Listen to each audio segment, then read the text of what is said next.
This isn't a tiny monitor, it's an HD video capture device. Let's check it out.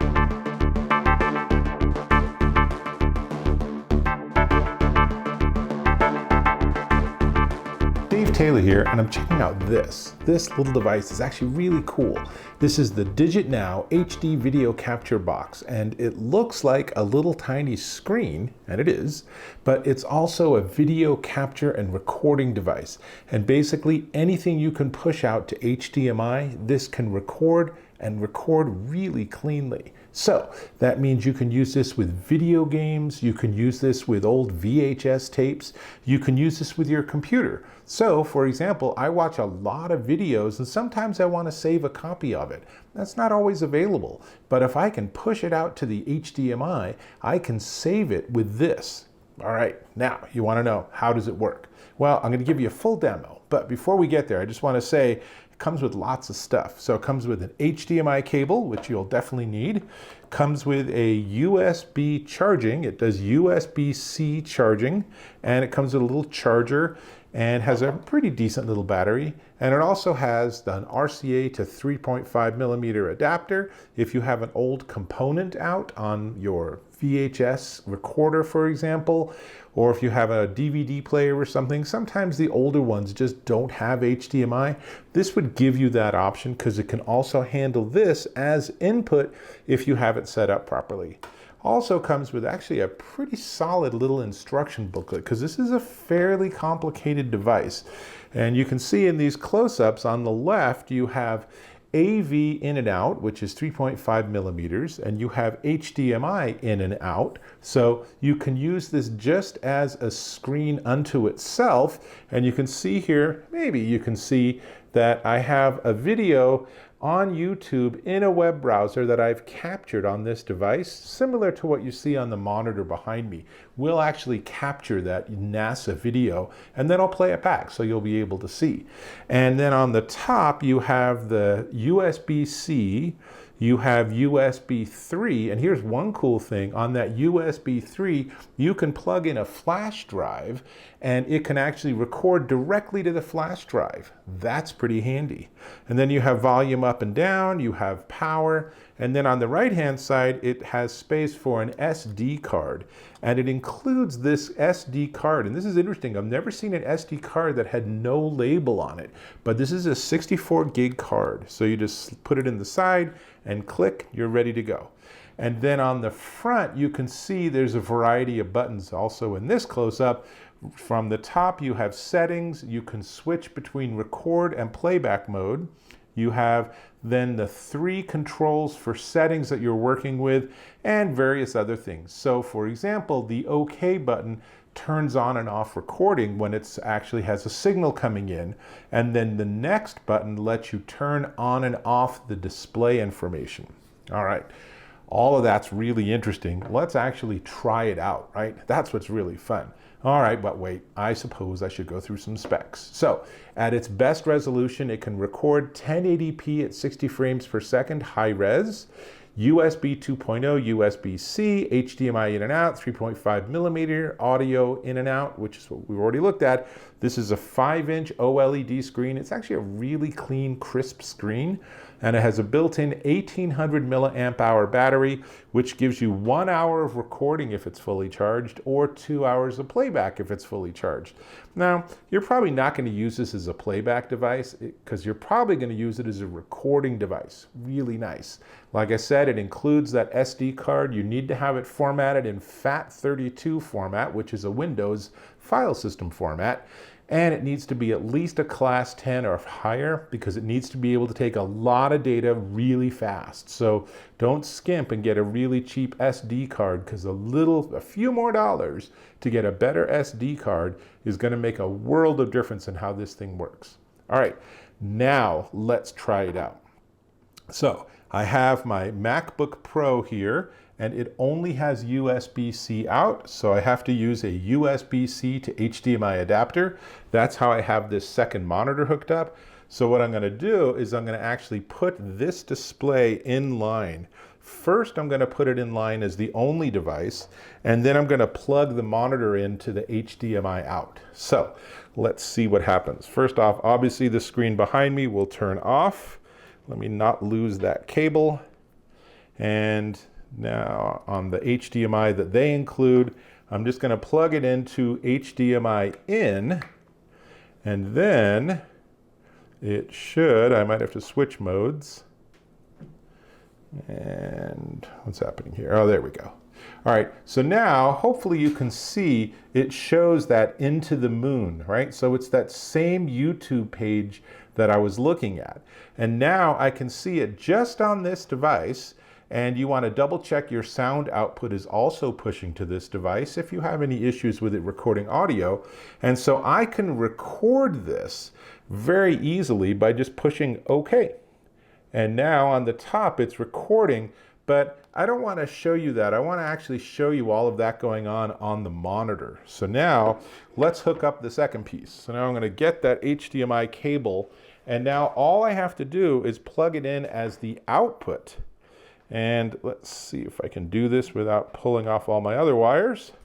All right, so this then becomes a sort of device in the middle of the chain. And now I've hooked everything up, and that screen should automatically turn on.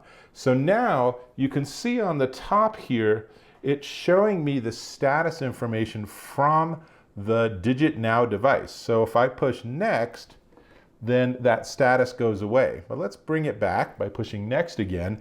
And I'm going to start recording by pushing the record button, which is OK. And now you can see here, so now it's giving me a running record number. So with that in mind, and I do have to sort of keep turning around because it's a second screen, I'm going to go ahead and we're going to back up, and I'm going to start this. And then while it's going, and remember, I'm recording right now, and in fact, I can turn off that status. Now let's just go ahead and jump to full screen, because this is the second screen. And now I'm recording all of this directly off of YouTube without any hassle with downloads or anything, and it's writing directly to the SD card on this device, even as I'm able to watch it here, or of course I could do the same thing in line with a television. So having done this and having recorded a few seconds, let's bring this back up, and you'll see it's 54 seconds of video. Let's stop the recording. And what I'm going to do now is we'll actually go back here and stop this. And now what I want to do is I want to play it back. So one of the things you have to do is you can't have video out and have this screen active. So that's something to know, right? So this is now blank. It just becomes like a remote control.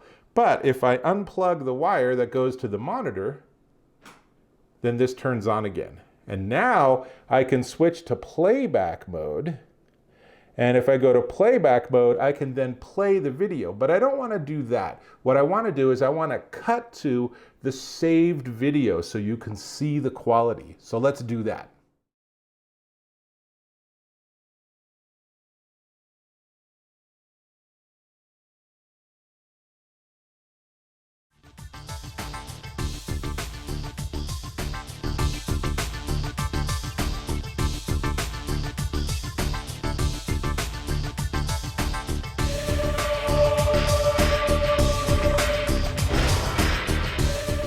Pretty slick, isn't it? I mean, it's really, once you get the hang of it, the interface experience is a little clumsy. You have to sort of figure out what does what, but once you get the hang of it, this is a remarkably useful device. And honestly, for me at least, there are a lot of times I'm watching something and I'd like to record my own copy to save for later.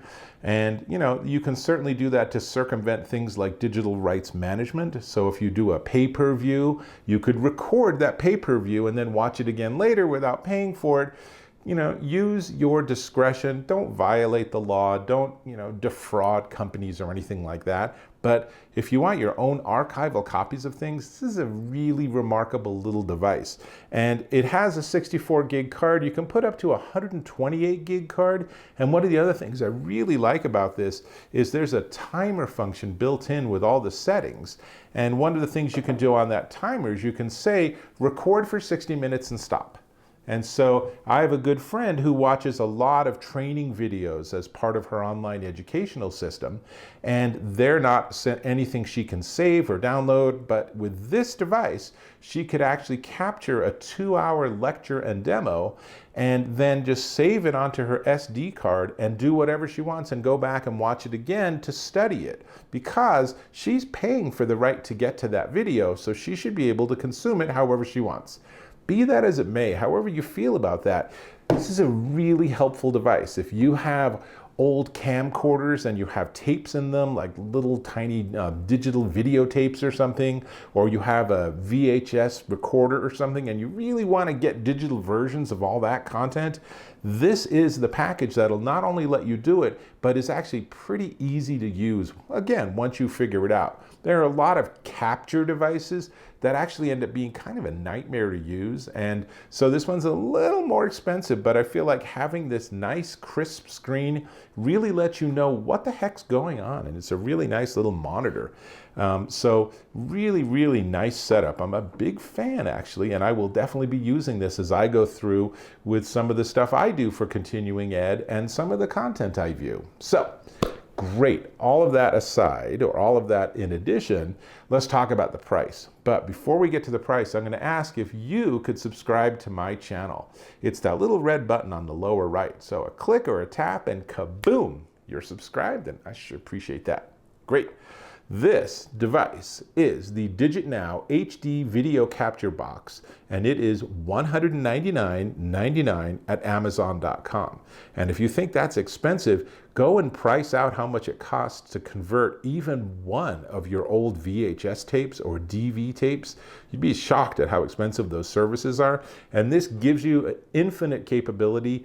Anything you can push out on HDMI, anything you can push out through component video, you can record and then access either directly from like the USB-C to your computer, or you can just pop out that SD card and put it in an SD card reader, do whatever you want. It's really nice. You can also obviously HDMI out to a television and use this to play back on your TV whatever you've recorded. This is a pretty slick device. It's also a really nice feel, has a nice solid feel with brushed aluminum. Probably my biggest complaint or criticism about this is the speakers are on the back and there's no stand. So naturally you're going to do that and now you can't hear the audio. So that's a little engineering piece that I think they made a mistake on. They could solve that by having a little bend out stand so you could do something like this, which would at least have the speakers not be covered by the surface you're putting the device on. Be that as it may, definitely worth checking out. That's all I got. I'll hope to catch you in my next video.